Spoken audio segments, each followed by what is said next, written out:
नमस्कार, बहुत स्वागत है आप सभी का। मैं हूं आपके साथ जया शर्मा दुबे और आज का हमारा मुद्दा है इधर के नाराज उधर के सरताज। दतिया उपचुनाव में चुनावी जंग अब सिर्फ विपक्ष बनाम सत्ता की नहीं है, बल्कि ये जंग अब अपनों को मनाने की भी हो गई है। दरअसल मध्य प्रदेश में पिछले कुछ चुनावों से एक ट्रेंड देखा जा रहा है। ऐन चुनाव के वक्त कार्यकर्ताओं और नेताओं में आवाजाही का सिलसिला शुरू हो जाता है और ये आने जाने वाले नेता चुनाव को जमकर प्रभावित करते हैं। लिहाजा असली चुनावी मुद्दों से हटकर पार्टियों का फोकस रूठों को मनाने और विपक्ष के नाराज नेताओं को अपने पाले में मिलाने पर हो जाता है और दतिया उपचुनाव में भी कुछ ऐसा ही नजर आ रहा है। दतिया के दंगल में उम्मीदवारों से ज्यादा चर्चा इन दो चेहरों की है। बीजेपी को चिंता है नरोत्तम मिश्रा के नाराज समर्थकों की, जो अपने नेता की उपेक्षा से दुखी है, तो दूसरी तरफ कांग्रेस की चिंता की वजह है अवधेश नायक, जो टिकट के प्रबल दावेदार थे लेकिन अब भारी नाराज हैं और उनके कांग्रेस छोड़ने की भी आशंका है। दोनों पार्टियों को भी एक दूसरे के नाराज चेहरों से ही उम्मीद नजर आ रही है और यही वजह है कि फिलहाल दोनों पार्टियों का ध्यान अपनी तैयारी से ज्यादा विरोधी दल के नाराज चेहरों पर है। बीजेपी अवधेश नायक को किस तरह से आमंत्रण दे रही है, ये गोविंद राजपूत के इस बयान से समझा जा सकता है। अवधेश नायक जी बहुत समझदार व्यक्ति हैं। उन्हें लगता है कि भारतीय जनता पार्टी ऐसी पार्टी है जिसका आने वाले समय में भविष्य है, फ्यूचर है। तो मैं समझता हूँ उनको निर्णय सोच समझ के सही वक्त में कर लेना चाहिए। बात सिर्फ दतिया उपचुनाव की ही नहीं है। पिछले कुछ चुनावों में ये ट्रेंड सा बन गया है कि चुनाव से ठीक पहले नेताओं और कार्यकर्ताओं की आस्थाएं डगमगाने लगती हैं और खूब आवाजाही भी होती है। खासतौर पर कांग्रेस इसका ज्यादा शिकार होती है और बीजेपी अपने तगड़े मैनेजमेंट के चलते इसमें कांग्रेस पर भारी पड़ती है। हालांकि कांग्रेस इसे बीजेपी की कुटिल राजनीति करार देती है। नेता की नहीं, हर कार्यकर्ता की, हर मतदाता कि अगर किसी भी विषय में अगर नाराजगी होगी तो हम लोग दूर करेंगे।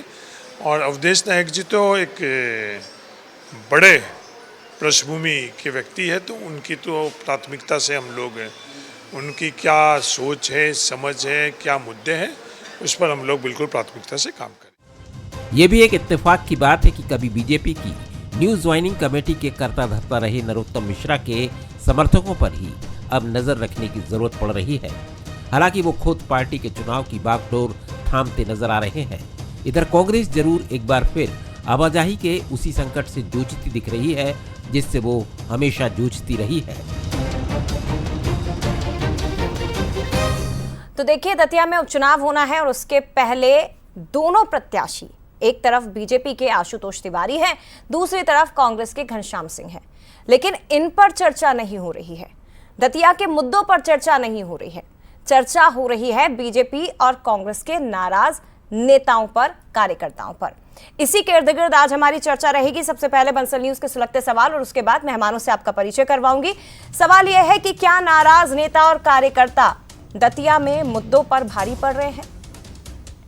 सवाल यह कि क्या पार्टियों की ज्यादातर ताकत रूठों को मनाने में खर्च हो रही है? और एक और महत्वपूर्ण सवाल, क्या एमपी में अब नकारात्मक राजनीति हावी होती जा रही है?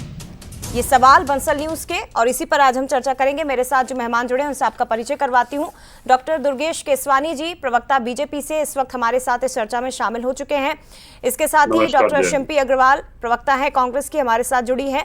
मनोज सैनी जी हैं, एग्जीक्यूटिव एडिटर, वो भी हमारे साथ जुड़े हैं। आप सभी का स्वागत सर। और सबसे पहले मनोज जी, आपसे ही इस पूरे राजनीतिक घटनाक्रम और पूरे माहौल को मैं समझना चाहूंगी। क्या मध्य प्रदेश की राजनीति की संस्कृति और एक ट्रेंड सा बन चुका है, चुनाव से पहले नेताओं का नाराज होना और उसके बाद दूसरे दल की उन नाराज नेताओं पर नजर होना और नेताओं का इधर से उधर जाने लगना? देखिए जया, ये हर चुनाव में होता है, कोई नई बात नहीं है कि कई लोग आते हैं, कई जाते हैं। लेकिन इस बीच में ये जरूर है कि दतिया का दंगल जो है बहुत महत्वपूर्ण हो गया दोनों दलों के लिए, और यही इस बार खास रहने भी वाला है कि कौन किसके साथ गया, कौन किसके साथ आया। लेकिन जब वोट देने की बारी आई या वोट दिलाने की बारी आई तो वो कितना आपके साथ था। और आज आप देखिए, आज डॉक्टर नरोत्तम मिश्रा जब पुनः पहुंचे दतिया में तो आज उनका वही आधार भी था और यही बताना भी चाह रहे थे वो अपने कार्यकर्ताओं को कि आपको भारतीय जनता पार्टी को याद रखना है, बीजेपी नहीं है तो फिर कुछ नहीं है। लेकिन अभी चर्चा है कि अवधेश नायक आखिर है कहां, क्या वो भारतीय जनता पार्टी में आना चाहते हैं या कांग्रेस का साथ देंगे। ये वो साफ कर चुके 2 दिन पहले कि वो नाराज है टिकट नहीं मिलने से। लेकिन टिकट नहीं मिलने से नाराज तो कहीं ना कहीं नरोत्तम मिश्रा भी रहे होंगे, पर नरोत्तम मिश्रा मैदान में आ गए और भारतीय जनता पार्टी के प्रचार में लग गए। अवधेश नायक के साथ ये नहीं हुआ तो फिर सवाल खड़े होने लगे कि अवधेश नायक बीजेपी का साथ देंगे या पर्दे के पीछे से कांग्रेस को नुकसान पहुंचाएंगे। तो ये निश्चित रूप से चिंता कांग्रेस की बढ़ा रहा होगा। लेकिन भारतीय जनता पार्टी के पास एक मैनेजमेंट है, एक सिस्टम है कि वो कैसे अपने रूठों को मनाए, उसमें अनुशासन का डंडा भी चलता है, मनाने की एक प्रक्रिया होती है वो भी चलती है। और आप इसी से अंदाजा लगाइए कि 45 लोगों को भारतीय जनता पार्टी ने वहां झोंक दिया है, सभी लगे हैं बड़े बड़े नेता। कल ही हमने देखा कि भरत सिंह कुशवाहा को प्रभारी बनाया और डिप्टी प्रभारी उनको राहुल कोठारी को बनाया। तो इस तरह पूरे मैनेजमेंट के साथ भारतीय जनता पार्टी चुनाव मैदान में है। लेकिन कांग्रेस भी करो या मरो जैसी स्थिति है कांग्रेस के लिए भी, और कांग्रेस भी ये चाहेगी कि भले अवधेश नायक उस तरह उनका साथ ना दे, लेकिन नरोत्तम मिश्रा का मैदान से हटना कहीं वो इसका फायदा उठाए। हालांकि बहुत सारे उस बीच में तस्वीरें आ रही हैं, चीजें समझ आ रही, लेकिन मुझे लगता है कि इसीलिए बहुत महत्वपूर्ण चुनाव होने वाला। कौन किसके साथ कितना लेकर आता है और कौन कितना साथ देता है, यही शायद चुनाव की जीत की एक आधार बनेगा। मनोज जी, एक और मेरा काउंटर क्वेश्चन है, उसके बाद में दोनों राजनीतिक मेहमानों का रुख करूंगी। क्या ये नाराज नेता चुनाव को या चुनाव के परिणामों को प्रभावित कर सकते हैं? हालांकि नरोत्तम मिश्रा तो अब उसमें नहीं है, क्योंकि वो देखिए पार्टी संगठन से उनकी बात हो चुकी है, वो मंचों पर नजर आ रहे हैं, पार्टी के लिए प्रचार भी कर रहे हैं। लेकिन कांग्रेस के लिए क्या अवधेश नायक मुश्किलें खड़ी कर सकते हैं? क्योंकि हाल ही में दिग्विजय सिंह का एक बयान, उनसे माफी मांगना, और बंसल न्यूज से बातचीत में अवधेश नायक का ये कहना कि मैंने 2023 में टिकट मांगा था, मुझे नहीं मिला, लेकिन इस उपचुनाव से पहले भी मैं गया था पार्टी के पास, दिग्विजय सिंह के पास, लेकिन उन्होंने मुझसे कह दिया कि तुम संघ के हो, ऐसा तो नहीं कि जीत के वापस चले जाओगे अपनी पार्टी में। तो क्या वो चुनाव परिणामों को प्रभावित कर सकते हैं?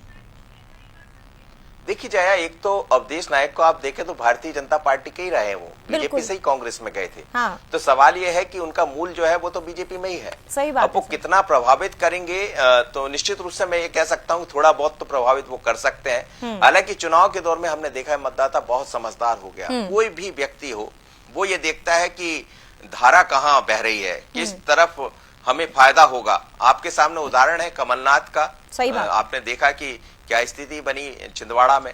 तो ऐसा नहीं है, मतदाता बहुत समझदार हो गया है, वो अपने हिसाब से निर्णय लेता है। लेकिन यदि डॉक्टर नरोत्तम मिश्रा बीजेपी के साथ खड़े नहीं होते, जैसा आज वो खड़े होकर मंच पर दिखाई दे रहे हैं, तो फिर बीजेपी के लिए चिंता का विषय होता। हाँ। पर कांग्रेस के लिए कितना चिंता का विषय अवधेश नायक बनेंगे ये समझ आएगा। फिर भी कुछ ना कुछ तो नुकसान पहुंचाएंगे, क्योंकि बीजेपी बहुत मास्टर है। निश्चित तौर पर बीजेपी मास्टर है। और डॉक्टर दुर्गेश केशवानी जी हमारे साथ जुड़े हुए हैं। केशवानी जी, अवधेश नायक जी आ रहे हैं क्या? ये तो एक तरह से अब संस्कृति बन चुकी है मध्य प्रदेश की राजनीति की कि चुनाव से पहले दल बदल शुरू हो जाता है, और दतिया उपचुनाव से पहले तो आप पर ये आरोप लग रहे हैं कि आप अवधेश नायक को पार्टी में ला रहे हैं। देखिए जया जी, निश्चित रूप से चुनाव की बेला में हैं और जो दौर था वो सब चीजें गुजर चुकी हैं। हमारा एक ही ध्येय है, एक ही लक्ष्य है। हमारे माननीय मुख्यमंत्री जी के नेतृत्व में, प्रदेश के अध्यक्ष माननीय हेमंत कन्नेरवाल जी के नेतृत्व में, डॉक्टर नरोत्तम मिश्रा जी के नेतृत्व में हम जनता के बीच में, और जो पूर्व में जो त्रुटि रह गई थी जब डॉक्टर नरोत्तम मिश्रा जी ये जो हार गए थे, तो उसको अब सुधारने का मौका है। यही बात पूरे कार्यकर्ताओं ने मुट्ठियां मींच के, आज की जो कार्यकर्ताओं की बैठक थी, लगभग 5000 से ज्यादा कार्यकर्ता आज बैठक में उपस्थित। लोगों की तो इतनी सभाएं हो जाती है जितनी हमारे यहाँ पे जो कार्यकर्ताओं की बैठक हुई। तो कहीं ना कहीं यह स्पष्ट रूप से दर्शाता है कि भारतीय जनता पार्टी एक कार्यकर्ता आधारित दल है, और कार्यकर्ता अक्षरशः इस बात का पालन करते हैं, अक्षरशः इस बात को मानते हैं, और अपने नेतृत्व के, जैसे डॉक्टर नरोत्तम मिश्रा जी आज से चुनाव प्रचार में उन्होंने पूरी ताकत झोंकने का काम करेंगे। और हमारा लक्ष्य है कि दतिया की जनता जो विकास से 2.5 साल महरूम रही, 2.5 साल जो विकास से दूर रही, निश्चित रूप से पूरा उसका क्षेत्र का विकास हो। पूर्व में भी जब दतिया 55 साल तक जब कांग्रेस राज करती रही तो वो सड़कें तक नहीं बना पाई, हमने फिर एयरपोर्ट की बात कर लो, मेडिकल कॉलेज की बात कर लो, वेटनरी हॉस्पिटल की बात कर लो, इंफ्रास्ट्रक्चर डेवलपमेंट की बात कर लो, जल पानी एक प्रमुख समस्या थी उसका आप बात कर लो। तो हमने उन सबको सुलझाने का काम किया है। जनता भली भांति जानती है। लेकिन इस कि उपचुनाव कांग्रेस में विकास की बात हो कहाँ रही है दुर्गेश जी?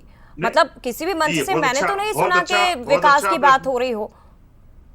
बहुत अच्छा प्रश्न किया है जया जी आपने। विकास की बात सिर्फ भाजपा ही कर रही है, बाकी कांग्रेस ने तो कभी कुछ विकास किया नहीं। हम अपने विकास को आप लेकर तो बात अवधेश कर जी रहे की भी हैं। बात कर रहे हैं। मंत्री गोविंद सिंह राजपूत कह रहे हैं कि वो आ जाएं, इससे अच्छा भविष्य उन्हें कहीं नहीं मिलेगा, बीजेपी से अच्छा भविष्य कहीं उन्हें नहीं मिलेगा। तो आप तो न्योता भी दे रहे हैं उन्हें खुला। सुबह का भूला अगर शाम को आ जाए तो उसको भूला नहीं कहते हैं जया हाँ। जी। बाकी निश्चित ही मैं इस बात के आपसे सहमत हूं। और बाकी कांग्रेस कभी विकास कर ही नहीं सकती, आप तो ये मान लो आप इस बात को। और जनता भी समझती है। आपको 2.5 साल का मौका था अभी और पहले 55 साल था। आप विकास की बात करो ना, आप प्लेटफॉर्म पे आके विकास की बात करो हमारे साथ। हम तो विकास की बात कर रहे हैं। हमारे जो कैंडिडेट हैं वहां पे आशुतोष तिवारी जी, हाँ। पूर्ण तरह से विकास को लेकर हम जनता के बीच में। आपने देखा जब उस दिन मंच पे माननीय मुख्यमंत्री जी थे, माननीय मुख्यमंत्री जी से भी दतिया के विकास की ही बात की गई है। और दतिया का कैसे समुचित विकास हो उसके लिए पूरी निश्चित रूप से पूरे सभी नेताओं ने उनसे बात की है। ठीक है। डॉक्टर शिम्पी अग्रवाल, क्या चल रहा है कांग्रेस के अंदर? अवधेश नायक जी का ही एक बार फिर से जिक्र हो रहा है। वो खुद बंसल न्यूज से बातचीत में कह चुके हैं मैम कि दिग्विजय सिंह को मुझ पर शायद भरोसा नहीं है, इसलिए मुझे उन्होंने टिकट नहीं दिया। भले ही आप इस बात को स्वीकार ना करें, लेकिन नाराजगी तो है अंदर खाने। आदरणीय जया जी, जब विधानसभा चुनाव होते हैं तो जितना वहां के स्थानीय मुद्दे उनको प्रभावित करते हैं उतना ही स्थानीय समीकरण भी प्रभावित करता है। ये बात तो सत्य है कि विधानसभा स्तर पर यदि संगठन के कोई नेता और उनके समर्थक अगर उपेक्षित महसूस करते हैं तो वो चुनावी गणित को निश्चित तौर पर बदल सकते हैं। बिल्कुल। लेकिन हाँ। अगर हम अवधेश नायक जी की, राजेंद्र भारती जी की और कुंवर घनश्याम सिंह जी की बात करें तो ये कांग्रेस के ट्राइड एंड टेस्टेड फेसेस हैं, क्योंकि समय समय पर इनकी विधानसभाएं भी बदलती रही, इनके टिकट भी उलटते पुलटते रहे, लेकिन कभी भी प्रतिशोध की भावना हमारे तीनों नेताओं में नहीं रही। और यही वजह थी कि 2023 का जो दतिया विधानसभा है वो हमने एक क्लियर मैंडेट से जीता था। अब जहां तक अवधेश नायक जी की नाराजगी की बात है तो वो भाजपा में जाके करेंगे क्या, क्योंकि वहीं से तो उपेक्षित होकर आए थे, तभी उन्होंने कांग्रेस का दामन थामा था। और अगर यहाँ भी टिकट नहीं मिला ना मैम, एक काउंटर क्वेश्चन है, आप अपनी बात पूरी करिएगा। 23 में भी नहीं मिला और उपचुनाव में भी नहीं मिला, और फिर माफी मांगनी पड़ी दिग्विजय सिंह को, तो उपेक्षा फिर यहाँ भी हो रही है। हाँ देखिए जया जी, पहली बात तो वो अगर कांग्रेस के अंदर आए थे तो 2023 में हमने टिकट अवधेश जी को ही दिया था, लेकिन हठधर्मिता हमारे संगठन में नहीं थी, क्योंकि स्थानीय स्तर के जो कार्यकर्ता हैं वो चाहते थे कि आदरणीय राजेंद्र भारती जी को टिकट दिया जाए। और जहां तक बात है दिग्विजय सिंह जी की, तो जया जी ये कोई छोटी बात नहीं होती है कि दिग्विजय सिंह जी के कद का व्यक्ति जो 2 बार के मुख्यमंत्री रहे हो, राजनीति का जिन्हें लंबा अनुभव रहा हो, यदि वो सार्वजनिक मंच से माफी मांग रहे हैं तो अवधेश जी को भी बड़ा दिल दिखाकर क्षमा कर देना चाहिए। क्योंकि यदि आपने आज ही नरोत्तम मिश्रा जी का बयान सुना हो तो वो तो मंच से ये कह रहे हैं कि आशुतोष तिवारी जी की क्या वक्त है कि वो उनका टिकट काट देंगे। तो क्या अवधेश नायक जी को लगता है कि यदि वो भारतीय जनता पार्टी की ओर अग्रसर होते हैं तो उन्हें ये जो सम्मान है वो मिलेगा? क्या दतिया में नरोत्तम मिश्रा जी उन्हें पलकों पर बैठाकर रखेंगे? और यदि ऐसा होता है तो उन्हें जरूर बुलाइएगा डिबेट के अंदर और हमें भी बुलाइएगा, तो हम यही पूछेंगे जया जी कि क्या वो सम्मान उन्हें भाजपा में मिल गया?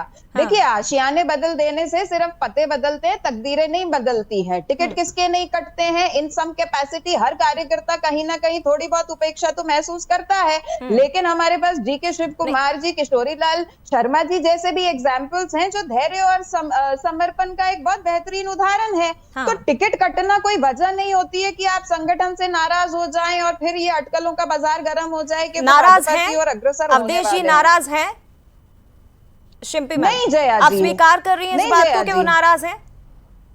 नहीं जया जी, क्योंकि आपने उनसे कहा, आपने हमसे ये कहा कि वो बंसल न्यूज में आकर ये बात कह रहे हैं कि वो दिग्विजय सिंह जी से नाराज हैं, तो हमें लगता है कि उन्हें नहीं, उन्होंने ये बात कही। एक मिनट मैं आपको क्लियर कर दूं मैम, हमारे जो सहयोगी हैं उन्होंने बात की थी बंसल न्यूज पर ही, और उन्होंने ये कहा है अवधेश नायक जी ने कि उस वक्त भी मुझे टिकट नहीं दिया और अभी भी मुझे टिकट नहीं दिया। हाँ, उन्होंने सार्वजनिक मंच से माफी मांगी है, लेकिन मैं उपचुनाव में भी टिकट मांगने गया था, लेकिन उन्हें मुझ पर भरोसा नहीं है, अपने ही पार्टी के कार्यकर्ता और नेताओं पर भरोसा नहीं है, ये उन्होंने कहा है।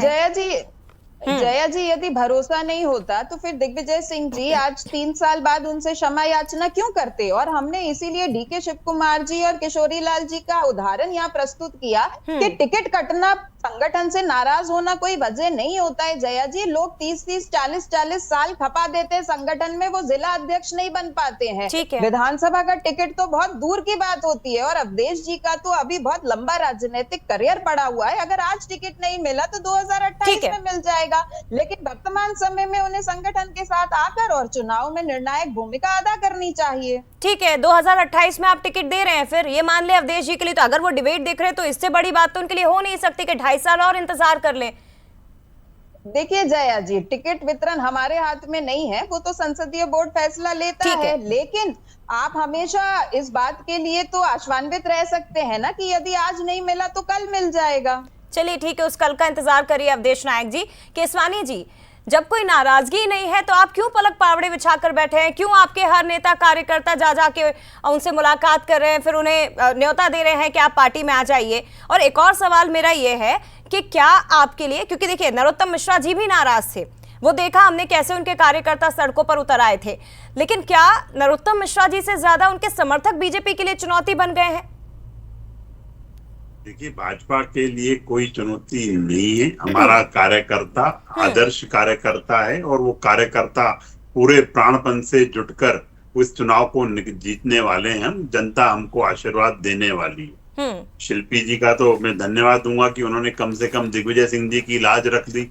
जिन दिग्विजय सिंह जी को कांग्रेस स्लीपर सेल कहने से भी बाज नहीं आई है, उनका इन्होंने सम्मान किया। निश्चित रूप से कांग्रेस के नीतिकार रहे हैं दिग्विजय सिंह जी, और उन्होंने उसका सम्मान किया, मुझे अच्छा लगा। रही बात इन्होंने टिकट बांटने की बात की, अवधेश नायक जी को इन्होंने, यही कांग्रेस में निधि पटेरिया जी इसीलिए नाराज हैं कि उनसे छोटे या उनसे समकक्ष नेता ये सब बातें कर रहे हैं कांग्रेस में। इसीलिए हम बोलते हैं कि कांग्रेस टुकड़ों की पार्टी है, धड़ों की पार्टी है, कबीले की। हर गुट अपनी अपनी बात करता है। अभी शिल्पी जी और अवधेश नायक में क्या बरोबरी आपस में, ये बताइए? अभी वो ये उनको लेसन पढ़ाने का काम कर रही है कि 30-30 साल कार्यकर्ता तब के आता है। कांग्रेस में ये सब चीजें नहीं है, ये बातें न करें। आपके भी तो कार्यकर्ताओं ने इस्तीफा दिया है केसवानी जी। जैसे ही नरोत्तम मिश्रा जी का टिकट कटा, आपके जिला अध्यक्ष जो हैं रघुवीर जी, उन्होंने इस्तीफा दे दिया, कार्यकारिणी ने इस्तीफा दे दिया, वहां के पार्षद ने इस्तीफा दे दिया।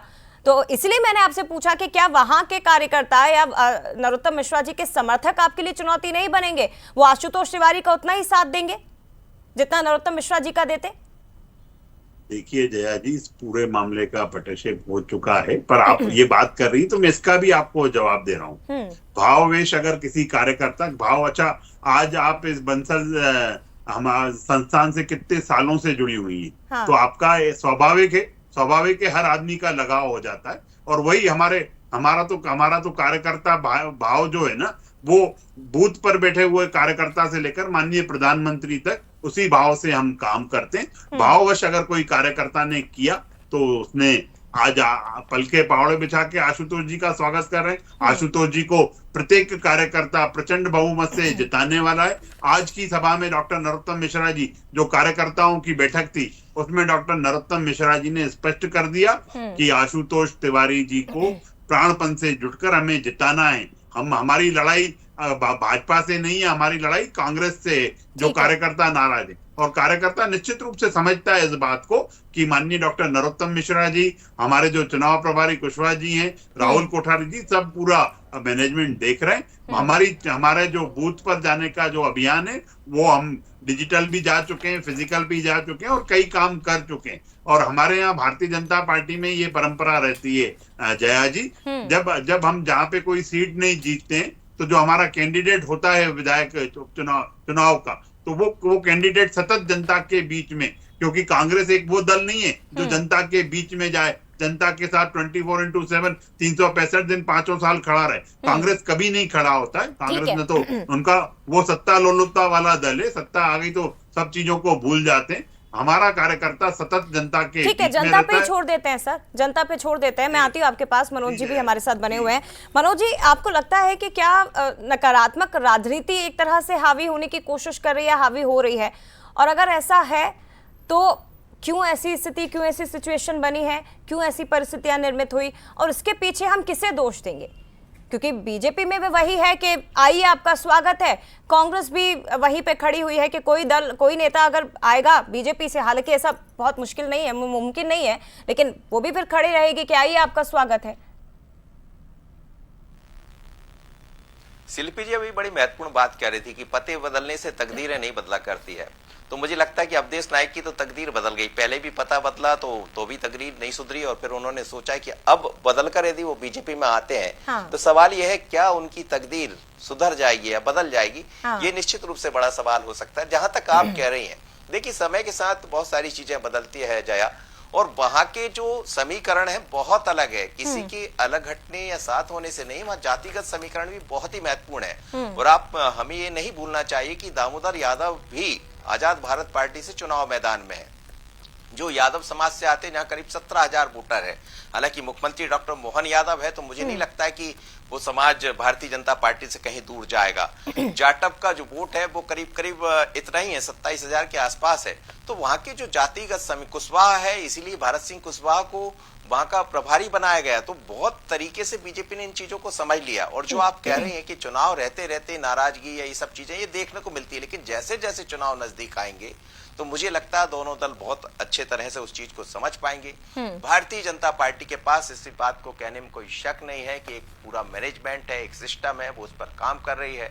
लेकिन कांग्रेस के भीतर से यदि ठीक चुनाव के बीच में जैसा अवधेश नायक की चर्चा चल रही है, तो वो यदि बीजेपी में आ जाते हैं तो फिर बीजेपी एक माहौल बनाने में कामयाब हो जाएगी, और जिसकी चिंता कांग्रेस को शायद होगी भी। इसीलिए शिल्पी जी इस तरह की बातें कह रही थी। लेकिन मानकर चलिए ये चुनाव बहुत दिलचस्प है, बहुत अलग है, यहाँ की समीकरण बहुत अलग है। नरोत्तम जी के कारण कुछ चीजें बिगड़ी थी बीजेपी की, लेकिन वो सुधार ली गई है, वो बीजेपी ने जमावट कर ली है। शिल्पी जी, यही सवाल है मेरा जो मनोज जी ने मुद्दा उठाया है कि दिक्कतें क्या कांग्रेस के संगठन के अंदर है या नेतृत्व में कहीं कोई दिक्कत है कि कोई ना कोई नाराज हो ही जाता है और उसे मनाना फिर मुश्किल हो जाता है पार्टी के लिए?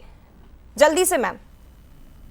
देखिए जया जी, ना ही हमारे नेतृत्व में कोई कमी है और ना ही हमारे संगठन के अंदर कोई उधेड़ बुन है। यदि हमारे नेता या स्थानीय कार्यकर्ता किसी भी बात से नाराज हैं तो आप बिल्कुल निश्चित रहिए, क्योंकि 40 बड़े नेता हमारे जमीन पर उतरे हुए हैं और वो इसीलिए उतरे हैं कि हम एक एक कार्यकर्ता को मनाकर लेकर आए, हर रूठे हुए नेता को मनाकर लेकर आए। हमारे लिए भी दतिया का चुनाव बहुत ही महत्वपूर्ण चुनाव है, और हमने 2023 में यदि इस चुनाव को जीता था तो हमें पूरा भरोसा है कि ये जो हमारा लूटा हुआ चुनाव है इसको हम एक बार पुनः फतेह करेंगे। और भारतीय जनता पार्टी तो पहले भी मुंह की खाई थी और इस बार पुनः मुंह की खाएगी। और जहां तक बात है जी ठीक है मैम। केसवानी जी, लास्ट सेकंड सर, अपनी बात पूरी करिए। देखिए, ये मुंगेरी लाल के हसीन सपने कांग्रेस देख रही है, इनको देखने दीजिए जया जी। हम पूरी ताकत से, हमारे पूरे कार्यकर्ता पूरी ताकत से, हमारे मुख्यमंत्री डॉक्टर मोहन यादव जी के नेतृत्व में, हेमंत खंडेलवाल जी के नेतृत्व में हम जनता के बीच में हैं और जनता विकास पसंद कर रही है। मध्य प्रदेश का चौमुखी अगर कोई विकास कर रही है तो वो भारतीय जनता पार्टी है। हमारी डॉक्टर मोहन यादव जी की सरकार है। जनता भली भांति समझती है कि 2.5 साल में इन्होंने जनता के जिस तरह से अवहेलना की, जनता का एक काम नहीं कर पाए, वो आज यहाँ बैठ के चैनलों पे आश्वासन देने का काम कर रहे हैं। इन आश्वासनों से जनता इनके झांसे में आने वाली नहीं है। जनता भली भांति समझती है कि कांग्रेस सिर्फ और सिर्फ सत्ता लोलुपता वाला दल है। ठीक है, यानी कि कुल मिलाकर जो फिलहाल की परिस्थितियां हैं सर, वो तो यही दिखाई दे रही है कि दतिया में जो उपचुनाव हो रहा है वो उम्मीदवारों की लड़ाई दिखाई नहीं दे रही है, वो नाराज नेताओं की लड़ाई दिखाई दे रही है, नाराजगी के साथ रणनीति की लड़ाई दिखाई दे रही है। अब जनता आपके विकास के दावों पर जाएगी या कांग्रेस के दावों पर जाएगी कि उसने 2.5 साल में वहां पर काम किया, ये तो आने वाले वक्त में पता चलेगा। फिलहाल के लिए बहुत धन्यवाद आप तीनों ही मेहमानों का। केसवानी जी आपका भी, शिल्पी जी और मनोज जी आपका भी बहुत शुक्रिया इस चर्चा में शामिल होने के लिए।